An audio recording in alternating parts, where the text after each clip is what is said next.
So what I'm going to work on today is to fulfill the promise that I made last time, that I wanted to graft a cutting or several cuttings from the Himalayan mulberry onto the red mulberry.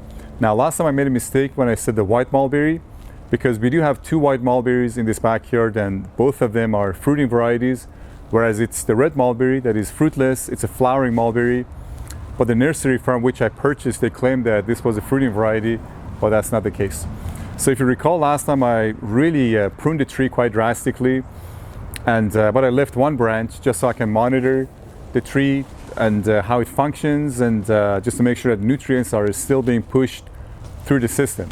So I hope you enjoy it. What we're going to do is take a few cuttings from the Himalayan mulberry, which has already been pruned down quite a bit, but we're going to take a few more cuttings and then graft them onto the red mulberry.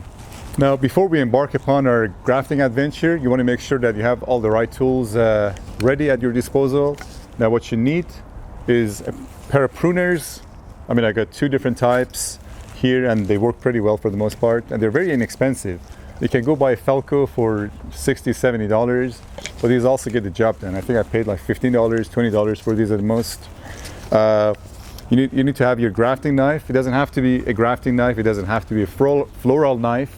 It can be any kind of knife, but this allows you to make an incision into the bark where you want to perform your grafting. The pruners are used to take the cutting of your desired tree. You need to have some nursery tape to hold the parts together, and you also need some grafting wax to again hold the parts together and make sure that your grafted cutting doesn't really dry out. So make sure you have all these parts ready. One thing I want to say about the grafting wax is you want to have this in liquid form. So what you want to do is to just heat it up just a little bit so you can melt it and then have it ready to be applied onto your grafting.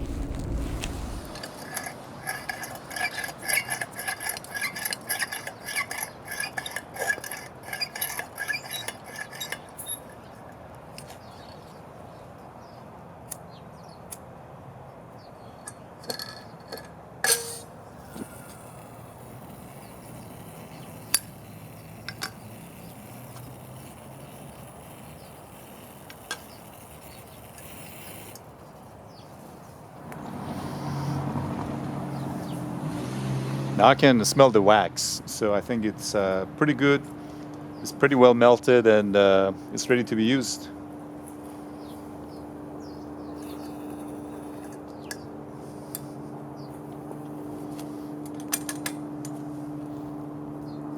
Yep. Let's go ahead and take a few cuttings.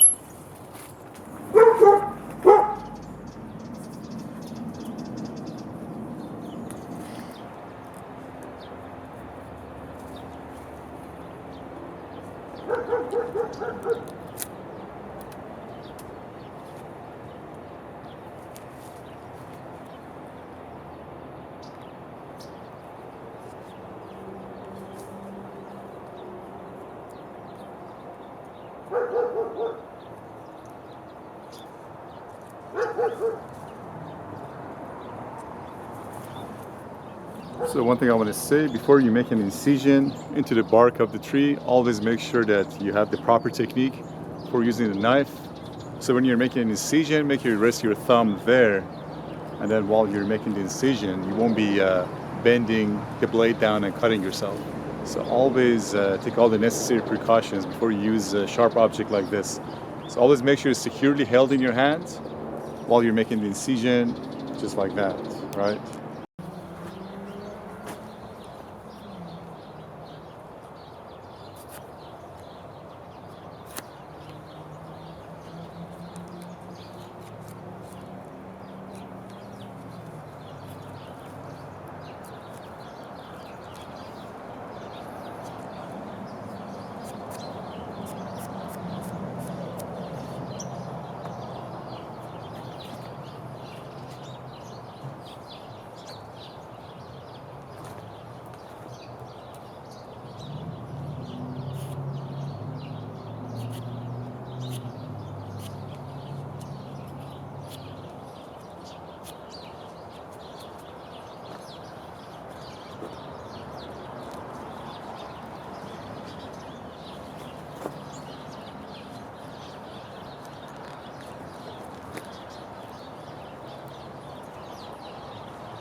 So we also need to apply beeswax, or not beeswax actually, nursery wax to these ones as well.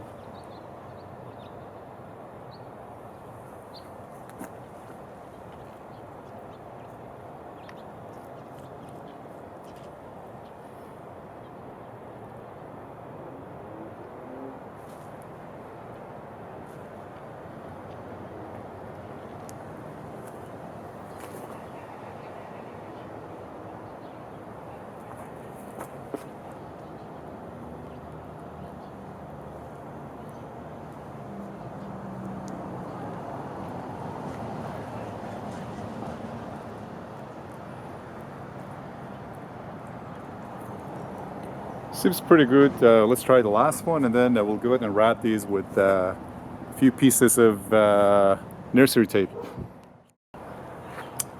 So we're going to try this last one and apply wax. Just make sure that the pieces are held together. Now, one thing I want to say about using nursery wax is don't be too conservative about it. Apply as much as needed. Don't be too frugal. That's the word I was trying to find in my head. Pretty good. Top piece as well.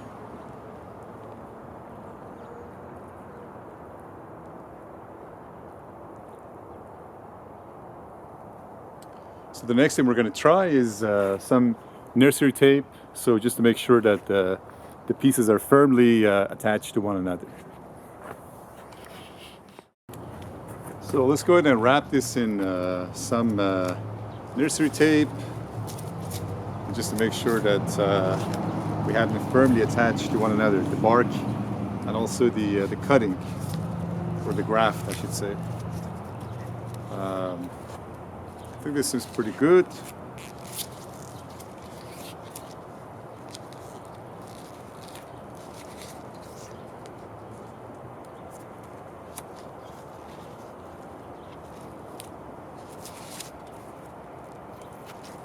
Yeah, I think this is good to go actually, and spring is just around the corner, so I'm looking forward to see these particular grafts to start sprouting soon.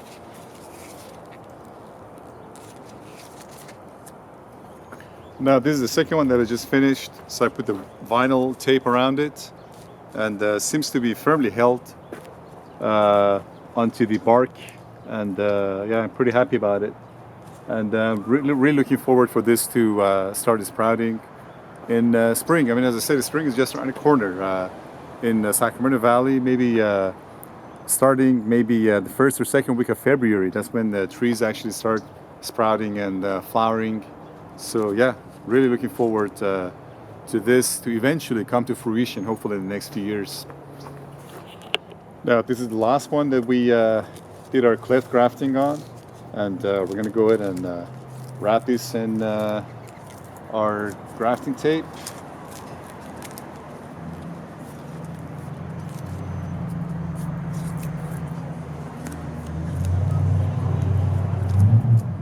You want to make sure that you wrap it pretty well. You don't want them to be loosely held actually to one another.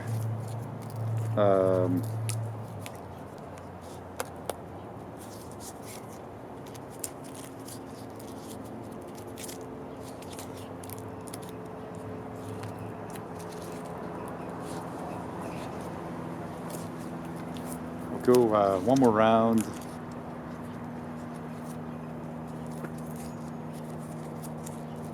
Right, so it looks pretty good. I couldn't actually find my knife. I have to go look for it, but I'll just use the pruner to cut this. Not very convenient, but it gets the job done, right? All right. Let's go ahead and tie the nut.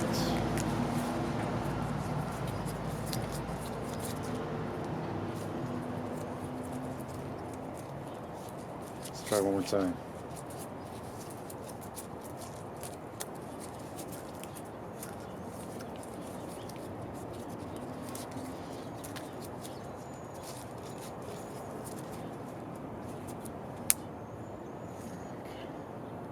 Seems pretty good actually. I'm pretty happy about it. And as I said, I'm really looking forward to turn this flowering mulberry into a fruity mulberry via these graftings that I just did today. And yeah, let's hope for the best. I'm pretty optimistic about it. So yeah, so we're done. I was able to achieve my goal today, which was grafting a few cuttings from a Himalayan mulberry onto the red flowering mulberry, and hopefully next few years we can harvest some fruits out of that. I'm pretty pleased with the performance today. I think I did a good job at grafting the cuttings using the cleft grafting technique. But one piece of advice I have for you is to learn how to use your tools properly. Learn how to use a pair of pruners properly. Do take all the safety precautions. Make sure you use how to use the knife properly, because you're making an incision into the bark. It's pretty easy for the knife to kind of fold back. So you want to make sure it's securely held in your hand, and put your thumb in the position where you can hold the knife actually pretty straight with respect to, or pretty perpendicular with respect to the tree that you want to do the cleft grafting on. Yeah, so as always, thank you very much for subscribing to my channel, and thank you very much for liking my videos.